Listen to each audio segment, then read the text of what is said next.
Welcome to Money in the Air, the music podcast about neighboring rights, the royalties you earn from the public performance of your recordings and the business of music in general. Brought to you by IFR, the International Association for Artists and Rights Holders. I'm Andrew, a royalty consultant helping artists to collect on their value. Hi, I'm Gina Deacon. I work for Absolute Rights Management and I work with record labels and artists to ensure we claim the royalty income due to them. I'm Stacey Haber and I'm from Inside Baseball Music Publishing. Hi, and welcome back to Money in the Air, the IFR podcast where we explain everything and answer your questions about neighboring rights. I have with me today Gina Deacon, Andrew Ulla, Hi. and our guest today is the fabulous Jocelyn Brown. Jocelyn's here for the second part in The Musician Asks. I know that you have questions about neighboring rights because we've been discussing it for some time now, having just done a big deal for you with a representative. Yeah. But I know there are still some things that you don't fully understand because I haven't explained them properly. So now is my chance. Ask us anything. Well, I'd like to know, do I get neighboring rights when my music is on TV? Because the people that come up with commercials and come up with different jingles, I'll find myself there. And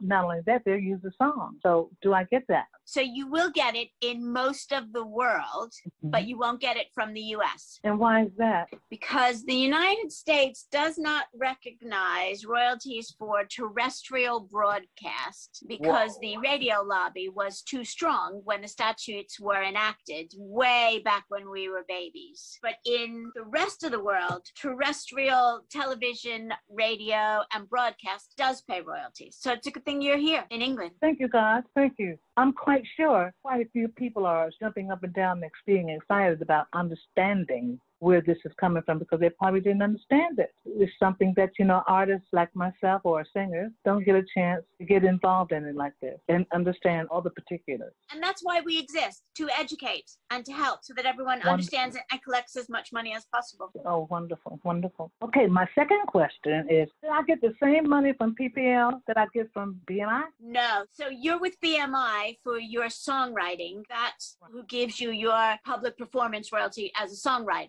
If you were still in the US, you would get it from Sound Exchange, but because you're in the UK, you get it from PPL. So the BMI equivalent in the UK is PRS. But no, it's not the same royalty. It's not the same amount of money. You don't get it under the same statute or same set of laws. You will get a royalty for the public performance of playing the record in public, but there are some things where you'll get a royalty as a songwriter, like streaming. You won't get a royalty from PPL for the recording, but you are getting streaming royalties from PRS. So it's not quite equivalent yet. Oh, wow. If I'm in America, then I get American money. But if I'm over here, it would be an entirely different kind of a situation. I happen to know that you're registered directly in the U.S. Anything that the U.S. pays, you will get paid for. I see. And you'll get paid from around the world. I'm guessing that Jocelyn is going to have direct accounts with each international society, Brazil, Italy, and France, and the Netherlands, and so on. So they will be collected independently. So it won't just be PPL reporting the income. The income streams will be, the representative will set up accounts directly with each international society. Yes, that's what we did. Okay. Naomi has registered you separately in different countries to maximize the income and lessen the number of commissions that are paid. That's fantastic. Yes, that's beautiful. Oh, come on. This is like having butterflies in your stomach because you don't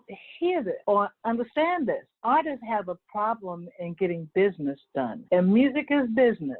And sometimes we don't want to accept that, but the truth is the truth. And hearing this allows you to understand you can get information, you can find out, and you can live and you can survive, because a lot of them are giving up and not surviving because of this. And look, it's a simple conversation. You just got to have the right people to deal with, and thank you, Jesus, that y'all are there. People can listen, and it's very important. It's very important. So if I own my own recordings, can I also be recorded company? Can I also be the recording company for neighboring rights? Yes. So you can double the royalties if you own the recording. You'll get paid not only as the performer, but they call the record label the rights holder. So the record company is called the rights holder in some countries, the producer in others. You have to do double registrations, so you'll get double what you used to now that you have your recordings back. So there are many companies that performers and people who own their own recordings can sign with to get the help that you're getting, or they can do it themselves. Okay, and doing it themselves themselves mean what? It's perfectly feasible that you can do it yourself, although with the sheer volume of repertoire that you have, Jocelyn, I wouldn't recommend it. The amount of work that is involved, you're going to have somebody who is incredibly admin based rather than creative based, because it would take a lot of work. And you also need to know how to work the systems as well, because that's what representatives do. They understand all the issues that can come up with sourcing the recordings that you've worked on. You know, you might have done one version initially of a recording, but there have been several different mixes since. There have been remasters, samples. There could be so many different additions to that one initial recording that you did that you just don't know where to look, whereas a representative will know how to source that information and seek it out. And then, as I said before, it's not just a case of creating one account. You can be mandated with your local collection society, which is PPL over here, for the world, or our advice is that if you've got a repertoire such as yours, is that, you know, you create accounts individually with each society, and that takes time as well. So yes, an artist can do it themselves, but when you get to a certain level, I strongly advise that you speak to a representative. And doing it yourself means going to the website and putting in all the music, all the record numbers, all the timings, all the songwriters, having all that information and putting it in by hand yourself. Wow. But I found it's really helpful when musicians, when artists directly have an interest in helping us out, because it makes the process so much easier. The artist knows exactly what they performed on, what the splits were, the timing. There's just a wealth of information that is very useful for the representatives to get it accurate when we register it at the societies. Suppose that the artist can't give you all the information that you need, but maybe a portion of it. The representatives are very good at going and doing that research. So when you and I started with an Excel spreadsheet with the names of the songs, and then we went and did the research and called people we knew and looked up online to fill in the rest of the information. It took a whole bunch of us to get all the info. You made some calls, I made some calls. I searched the ASCAP repertoire and then the PRS repertoire. It's hard. It's a lot of administrative work, and it took, 5 of us to get it done? Wow.